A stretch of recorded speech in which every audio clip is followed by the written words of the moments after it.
நேற்று சண்டே வந்து எங்கள் வீட்டில் குடலும் ரத்தமும் எடுத்திருந்தோம். குடலில் கிரேவி பண்ணிவிட்டேன். இனி ரத்தத்தில் பொரியல் தான் செய்ய போகிறேன். ஃபஸ்ட்டு ரத்தத்தை வந்து நல்லா கரைச்சி வச்சுக்கோங்க. ஒரு கடாயில் எண்ணெய் ஊற்றி கொஞ்சமாக கடுகு சோம்பு ஆட் பண்ணிவிட்டு அடுத்து கொஞ்சமாக சின்ன வெங்காயம் 2 பச்சை மிளகா கருவேப்பிலை. வெங்காயம் வதங்குறதுக்கு மட்டும் ஒரு பிஞ்ச் அளவுக்கு உப்பு சேர்த்துனா போதும். ரத்தத்தில் ஆல்ரெடி உப்பு இருக்கும், அதனால நம்ம உப்பு எதுவும் சேர்த்திக்க தேவையில்லை. வெங்காயம் நல்லா வதங்கினதும் 1 டேபிள் ஸ்பூன் இஞ்சி பூண்டு பேஸ்ட்டும் 1/4 டேபிள் ஸ்பூன் மஞ்சள் தூளை ஆட் பண்ணி நல்லா மிக்ஸ் பண்ணிவிட்டு அடுத்து நம்ம கரைச்சி வச்சிருக்கிற ரத்தத்தை உள்ளே ஊற்றி ஒரு 5 நிமிஷம் கைவிடாமல் கிளறிட்டே இருக்கணும். லாஸ்ட்டாக 1 டேபிள் ஸ்பூன் அளவுக்கு தேங்காய் துருவல் ஆட் பண்ணி மிக்ஸ் பண்ணிவிட்டு ஒரு நிமிஷம் விட்டுட்டு ஸ்டவ் ஆஃப் பண்ணிங்கன்னா போதும்.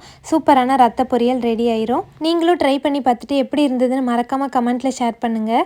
குடலில் வந்து கிரேவி மாதிரி செஞ்சுட்டேன். அன்றைக்கி வந்து சுவரொட்டி கிடச்சிது, அதை வந்து ஃப்ரை மாதிரி பண்ணியிருந்தேன். டேஸ்ட் ரொம்ப சூப்பராக இருந்தது.